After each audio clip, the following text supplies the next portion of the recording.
Juan capítulo 4, versículo 4.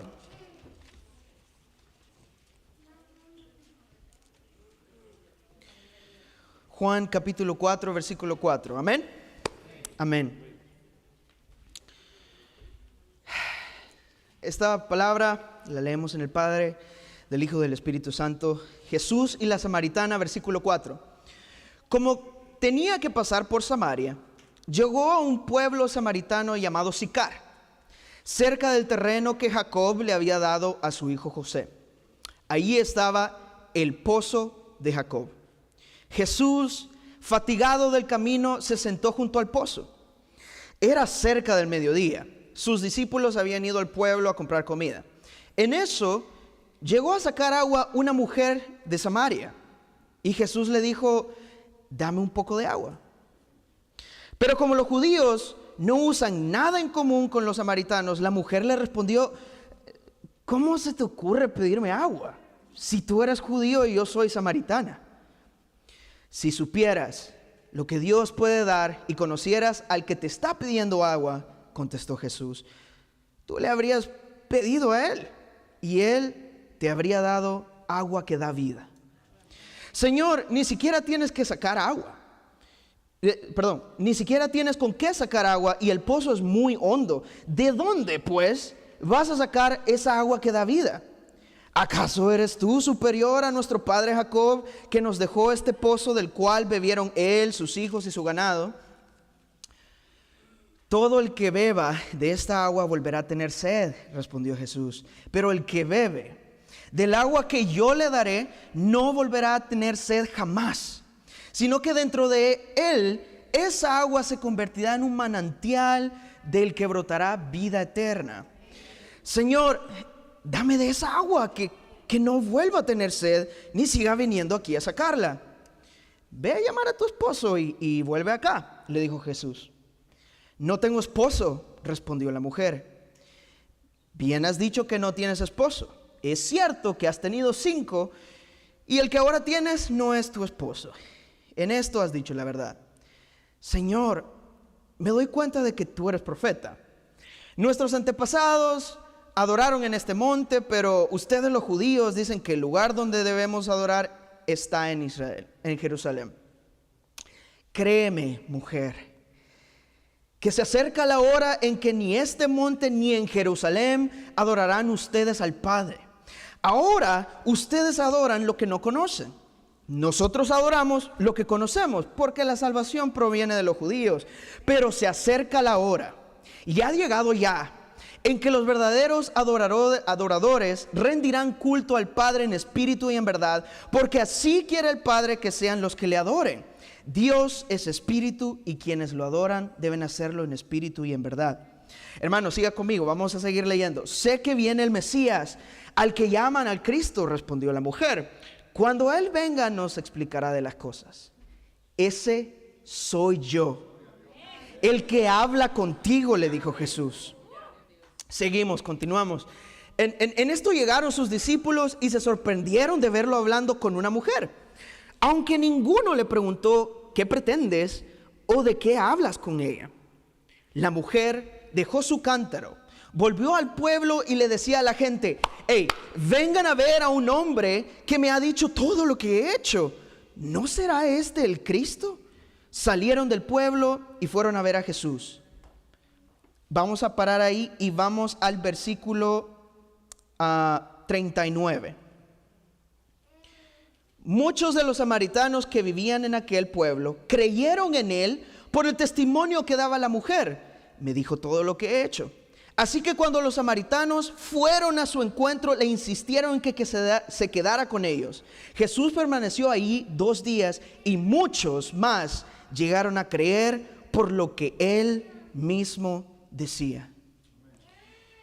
Ya no creemos solo por lo que tú dijiste, le decían a la mujer. Ahora lo hemos oído nosotros mismos y sabemos que verdaderamente este es el Salvador del mundo. Amén. Pueden tomar su asiento, hermanos. Es una lectura un poquito larga, estamos hablando de 42 versículos y cortamos un pedacito ahí porque eso en teoría puede ser para otra predicación. Pero quería que leyéramos toda esta porción porque hay que entender la foto completa, lo que la historia nos está diciendo. Y imagino yo, muchos de nosotros ya hemos escuchado esta historia de la mujer en el pozo. Y muchas veces le hacemos referencia a que, bueno, era la mujer que tenía 5 maridos. Esa era más la connotación, la descripción que generalmente nosotros usamos. Pero quería de alguna manera proveer un poquito más de información para que nosotros entendamos más, no solo lo que Jesús estaba haciendo, pero lo que la mujer hizo también. En ese caso, quería ser un poquito creativo con la imaginación. Y la escritura no le dice un nombre, pero creo que por cuestiones de logística y creo que va a dar un mejor dinamismo, sería bueno que le pusiéramos un nombre. Aquí tengo una lista de nombres y los voy a mencionar y me dice si es su nombre, lo vamos a cambiar porque no quiero que por toda la predicación sienta que a usted misma le estoy hablando. Entonces, el primer nombre que tengo es Abigail. ¿Alguien se llama Abigail? Y le atinamos. Estamos bien. Ok, entonces, esta mujer, digamos que se llama Abigail. Perdón si en línea están viendo y se llama Abigail, por favor, nos mantenemos en la palabra, lo siento, pero gracias también. Ok, Abigail.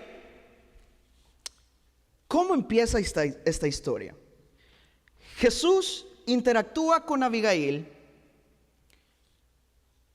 de una manera interesante, porque la Biblia describe que Jesús estaba fatigado, estaba cansado, tenía que pasar por este pueblo de Samaria y tenía sed.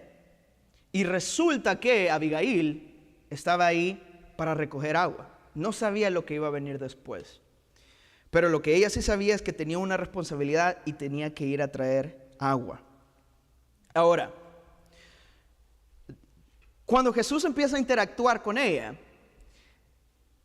Él no ve a Abigail como una manera es un problema que tenemos que arreglar.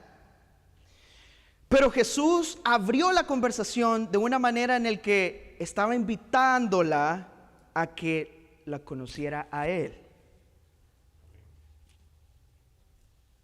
Por eso es que de alguna manera Jesús empezó desde un punto de humildad, de necesidad, de necesito agua. Y te veo con un cántaro. Por favor, dame agua. Y la primera reacción de Abigail es el contexto en el que ella se encuentra. Samaritanos y judíos. ¿Por qué se odiaban tanto? ¿Por qué se detestaban? No querían ni verse, ni pasar, ni nada. La gente, los judíos no querían pasar por Samaria porque tenían ese rencor. Y solo para darle unos puntos importantes. La iglesia y a lo que se conocía en ese momento como la iglesia y la religión mosaica, describía que los judíos creían no solo en el Pentateuco, pero en todos los escritos de los profetas y los libros de David y de Salomón. Lo que sucedió en tiempo en base bíblica, primera, segunda de Reyes, la parte norte de Israel fue conquistada por Asiria. Y lo que sucedió es que al ser conquistada, bueno, tenían que sobrevivir, mezclaron sus razas. Ese era uno de los problemas. Ya la gente ya no era judía, era mestizo. Como nosotros, yo también, mire, diferente color, mestizo también. Esa era una de las cosas por la cual ellos de alguna manera ya no eran partícipes a lo que Moisés decía. Ellos ahora eran foráneos, no eran judíos.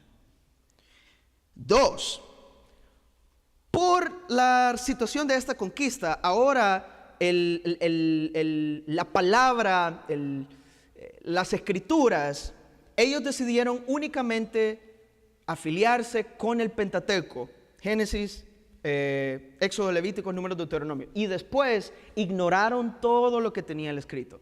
Entonces ya no solo era la raza, pero tampoco creían exactamente lo que los judíos creían. Y encima tenían una disputa en dónde se debe de alabar a Dios. O lo hacemos en Jerusalén, o donde lo hacían los samaritanos en el monte de Gerizim. ¿Por qué le digo todo esto? Porque cuando la mujer vio a Jesús, cuando Abigail vio a Jesús, ella no vio a Jesús, ella vio a un judío. Y a primera vista, ella sabe la relación que está entre un judío y un samaritano. En medio de eso, Jesús no se enfoca en esa diferencia. Se enfoca en continuar la conversación con Abigail. Porque hay algo más. Hay algo más que tenemos que llegar. Y llega un punto en donde Jesús ofrece agua viva. Y Abigail se queda como, ¿qué es esa agua viva? Ni siquiera tenés un cántaro para agarrar el agua viva del pozo. ¿De qué me estás hablando? ¿Cómo puedes ofrecer agua que ni siquiera has podido recoger? Y entonces Jesús continúa la conversación en vez de corregirla. Después de que Abigail dice eso, Jesús dice, no la avergüenza, pero decide explicarle a ella que la razón por la cual ella de verdad necesita esa agua viva,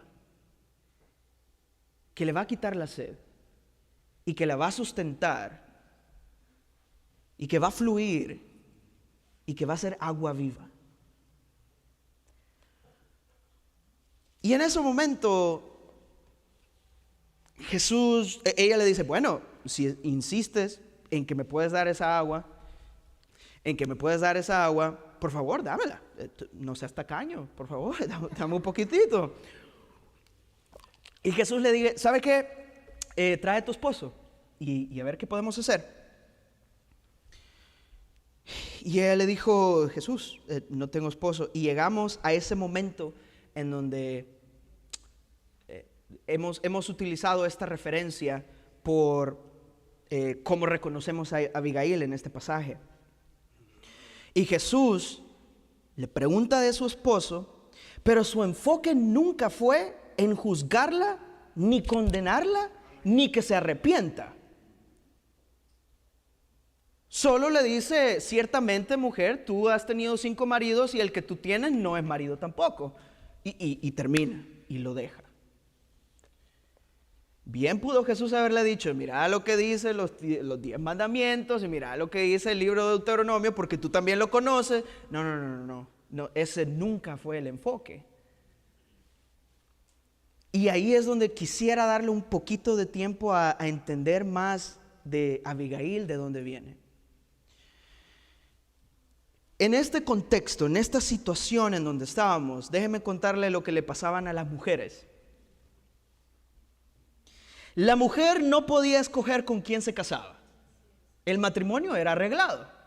Y muchísimas veces era el padre que utilizaba el matrimonio para negociar unamos nuestras familias, tenemos más terreno, tenemos toda esta situación. Entonces la mujer no tenía nada con qué decir, bueno, no me quiero casar, me voy a ir. No se puede. La mujer tampoco tenía la oportunidad de divorciarse. Digamos, por poner un ejemplo, y puede ser duro, pero tal vez violencia doméstica o todo lo que hoy conocemos como casos muy difíciles. Ella no tenía la potestad para decir, ya no puedo estar con él. Ella no podía divorciarse. Y encima, si ella había cometido adulterio, iba a ser apedreada. Entonces es muy interesante que después de 5 hombres nunca ha sido apedreada todavía, a pesar que la gente en su tierra lo conoce.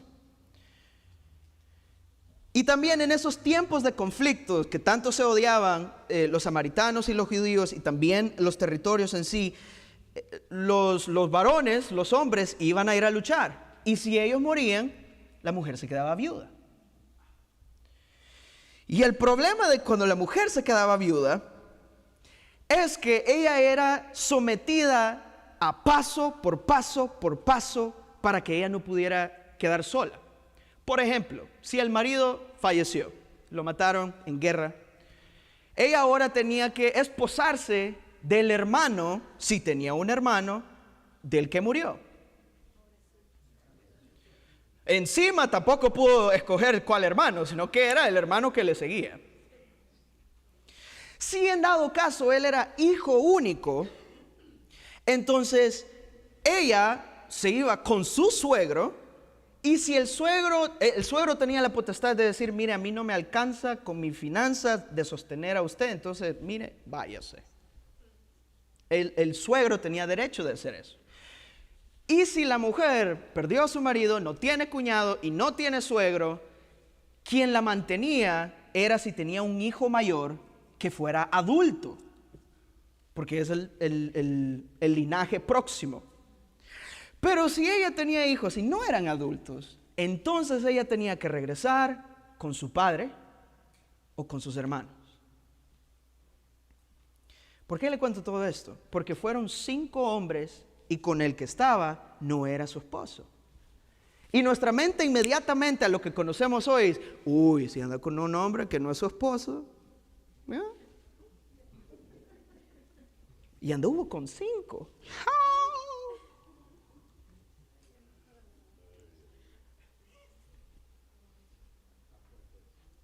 Pero si nosotros no conocemos lo que sucedió, muy fácil podemos decirle, bueno, Dios le confesó los pecados y por eso fue que le contó. Ahora, la Biblia no describe exactamente qué pasó con los 5 maridos previos. Pero a lo que quiero llegar en esta porción es que la mujer, cuando estaba en esa situación tan precaria, la solución era sobrevivir.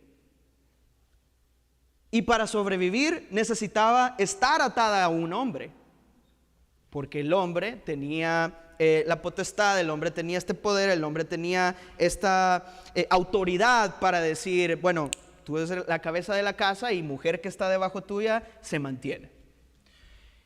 Hermanos, ¿qué sucedía si la mujer no tenía ningún hombre? A ella se la agrupaban con las personas que quedaban excluidas del pueblo. Estamos hablando de los pobres, de los enfermos, de los leprosos, de los huérfanos y las mujeres. Esto más paréntesis, pero ¿por qué cree que Dios insiste tanto en sus enseñanzas? Cuida a la viuda, cuida a los huérfanos. Porque el sistema en el que estamos hoy, muy probablemente hoy, bueno, el sistema de ese día y el de hoy, no había una base fundamental para las futuras generaciones o para las mujeres que lo perdieron todo. Entonces Jesús, como Él sabe todo, decidió no juzgarla por la situación. Y claro, no sabemos qué sucedió, pero decidió no utilizar el enfoque de juzgar, pero fue más que todo decirle, yo te conozco, yo sé quién sos, yo sé de dónde venís y no me lo tenés que decir porque ya lo sé y encima te lo digo para que sepas.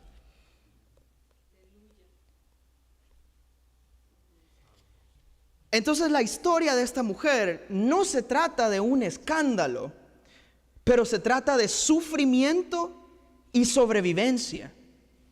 Jesús sabe y entiende la historia completa. Y se nota claramente que esta mujer no está orgullosa de su historia, porque cuando Jesús le dice eso, ella le dice, bueno, Señor, se nota que tú eres profeta, pero ustedes adoraban aquí. Ella quería cambiar el tema, porque el enfoque ella no lo quería en ella, en su historia. Abigail decía, cámbiamelo porque no estoy orgullosa de eso y no quiero que nadie sepa tampoco.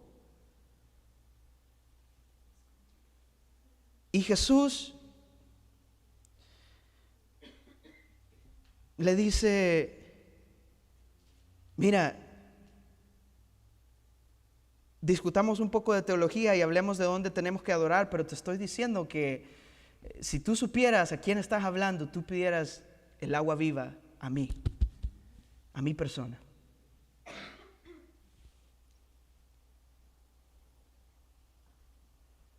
Lo más hermoso de eso es que cuando Jesús le confesó su historia, ella no se puso a la defensiva. Tampoco se quejó, ni mostró ansiedad. No corrió y le dijo, este hombre sabe mucho, me tengo que ir. Se quedó a seguir conversando con el maestro. Porque nuevamente el enfoque no era su pecado, si es que hubo, el enfoque era relación, una relación con ella.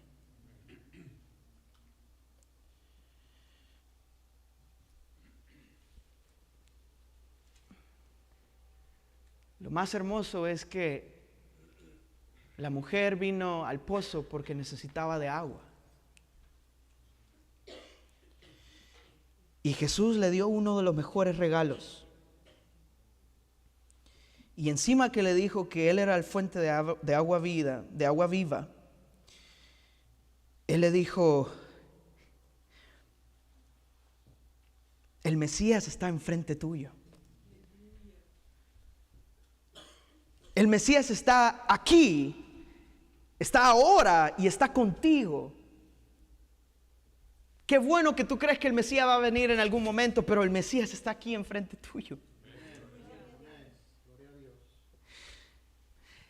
Esa sed que tú tienes, esa necesidad que tú vienes a buscar al pozo, aquí es donde yo te vengo a encontrar como tu Mesías, como tu Salvador.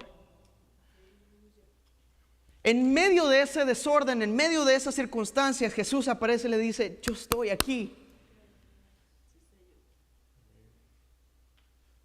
Y lo más hermoso es que en la manera en la que Jesús se presenta a ella, ella le dice, el Mesías va a venir y Él nos va a explicar todo lo que tenemos que saber. Jesús le dijo, yo soy.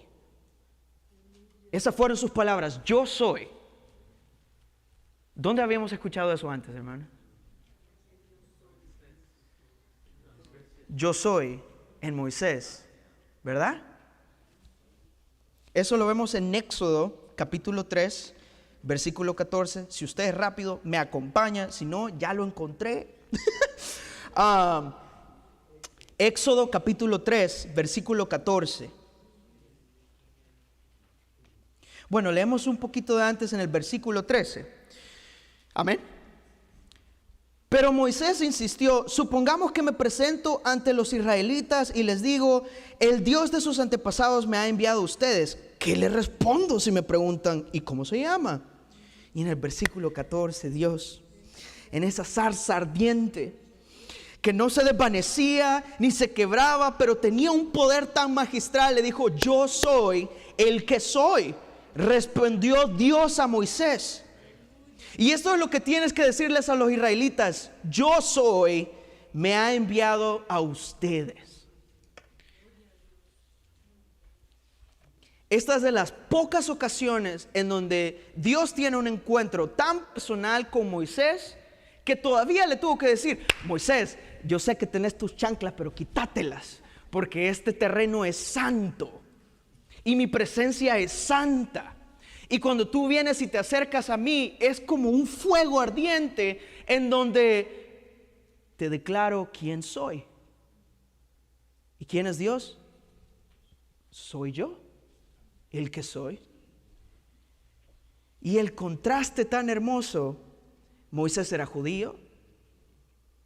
Moisés tenía el plan de liberar al pueblo de Israel. Moisés fue quien tuvo esta travesía tan increíble con los 10 mandamientos, dirigiendo a Israel, partiendo el mar en dos. Y de esa misma manera, Jesús decidió mostrarse a alguien que no lo merecía, que no lo conocía y que no le importaba.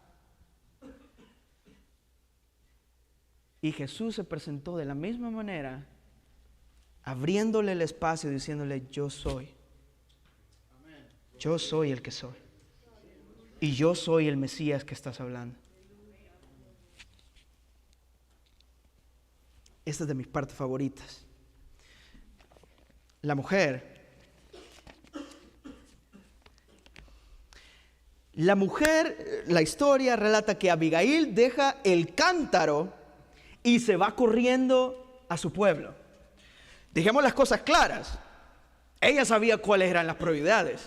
Y no era el agua que fue a traer, hermanos. Mire, Abigail, ya habías caminado estos 5 kilómetros, llévate la jarra de una vez.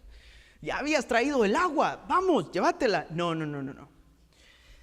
Ella ya había entendido que estaba enfrente de la presencia del creador del universo, que había planeado todo hasta ese momento y que la había escogido a ella tan indiferente y tan inmerecida para que tomara el batón y fuera a evangelizar. Y ella no lo sabía, pero esa agua ya estaba fluyendo. Esa agua ya estaba corriendo. Es más, esa agua ya estaba rebalsando, porque ella dijo: no me importa la jarra ni el agua, tengo que regresar y decirle a la gente las buenas nuevas, que Cristo está aquí, que el Mesías está aquí, el Mesías que hemos esperado por tanto tiempo. Él está aquí. Y ¿sabe qué? Esto es increíble, porque en la travesía de Jesucristo en su vida, en toda su vida, hasta este momento, nunca Jesús verbalmente había expresado que Él era Dios.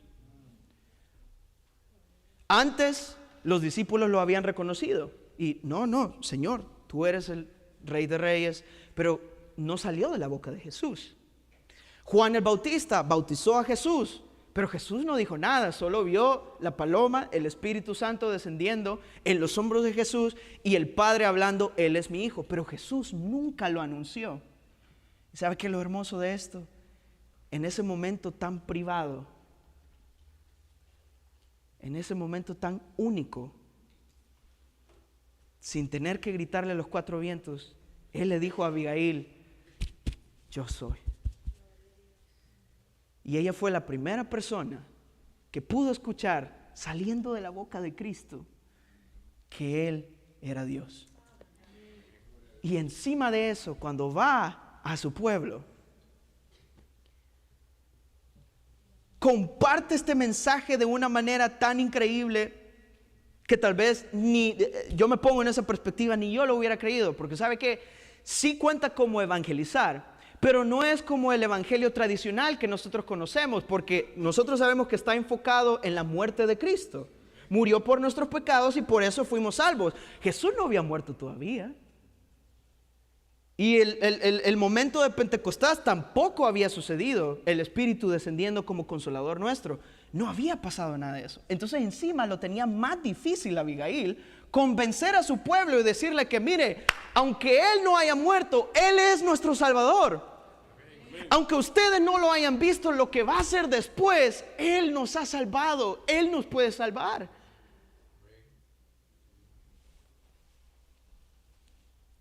Lo más hermoso de todo esto es que, siendo la primera evangelista testificando de Cristo, su pueblo creyó y luego creyeron en Cristo y luego todos fueron salvos.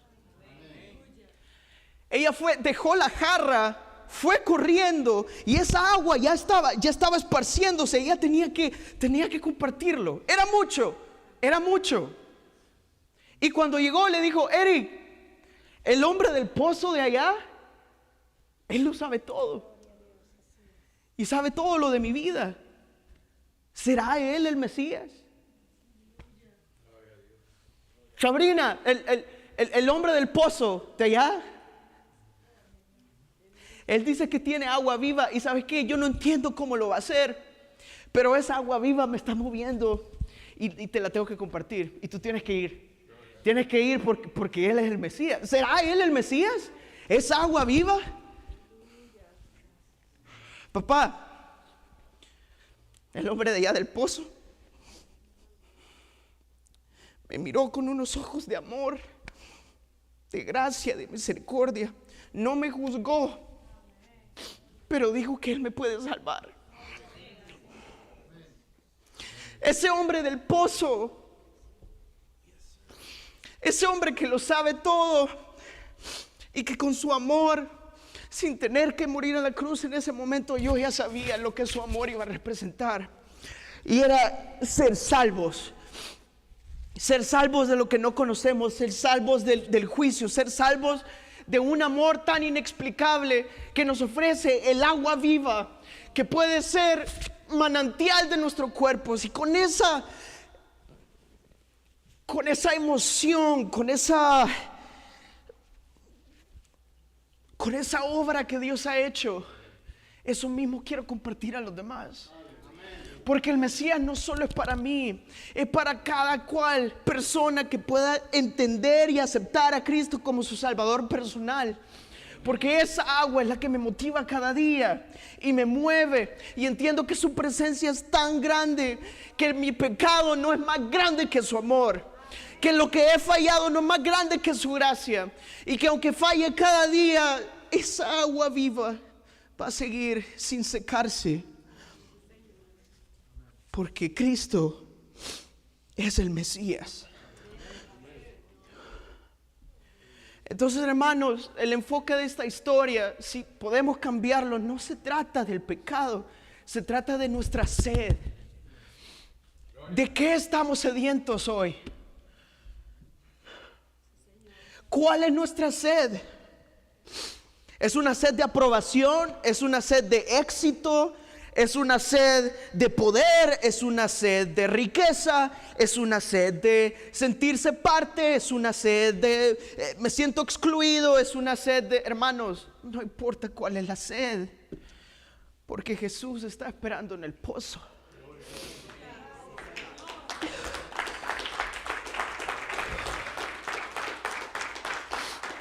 Nunca vamos a poder saciar esa sed. Por mucho que lo que el mundo ofrezca no es agua viva. Y esa agua se seca y se pudre. Pero la que Dios ofrece es eterna. Y en ese pozo Jesús nos recibe con los brazos abiertos para llenarnos de esa agua. Y lo más hermoso, este es el inicio del evangelio para los gentiles, porque los samaritanos no eran judíos. Y por eso Jesús le dice: ustedes adoran lo que no conocen y los judíos adoran lo que sí conocemos, porque está escrito que el Mesías va a salir de Israel. Pero no es solo para Israel, es para todo aquel que en él crea y sea salvo, mas tenga vida eterna.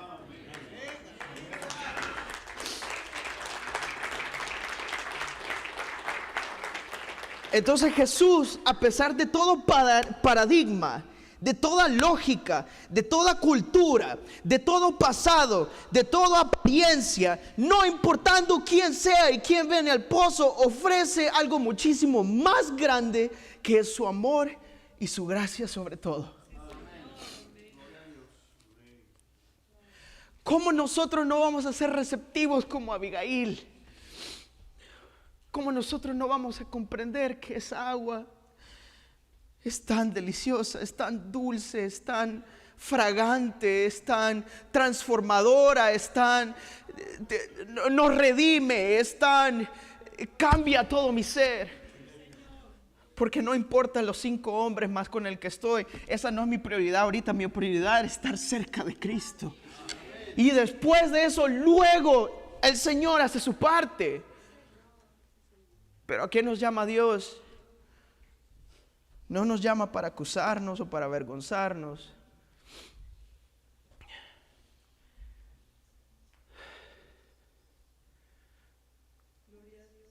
El Señor nos invita a una relación personal, a una relación en donde nos podemos sentar juntos en el pozo y hablar: Señor, tengo sed. Tengo sed. Y ya traté y busqué en todos lados, pero tú me has dicho que tú eres el que provee. Tú me has dicho quién me da esa agua viva que tanto necesito. Y así mismo puedo compartir de esa agua viva a mis hermanos, a mis familiares, a mis compañeros de trabajo, a mis jefes, a mis círculos sociales, porque lo que tú has hecho es más grande que solo es para mí, es para todos.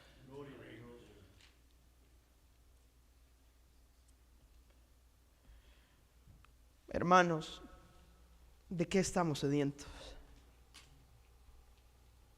Tal vez no hemos tenido el chance o la oportunidad de meditar en nuestra necesidad espiritual.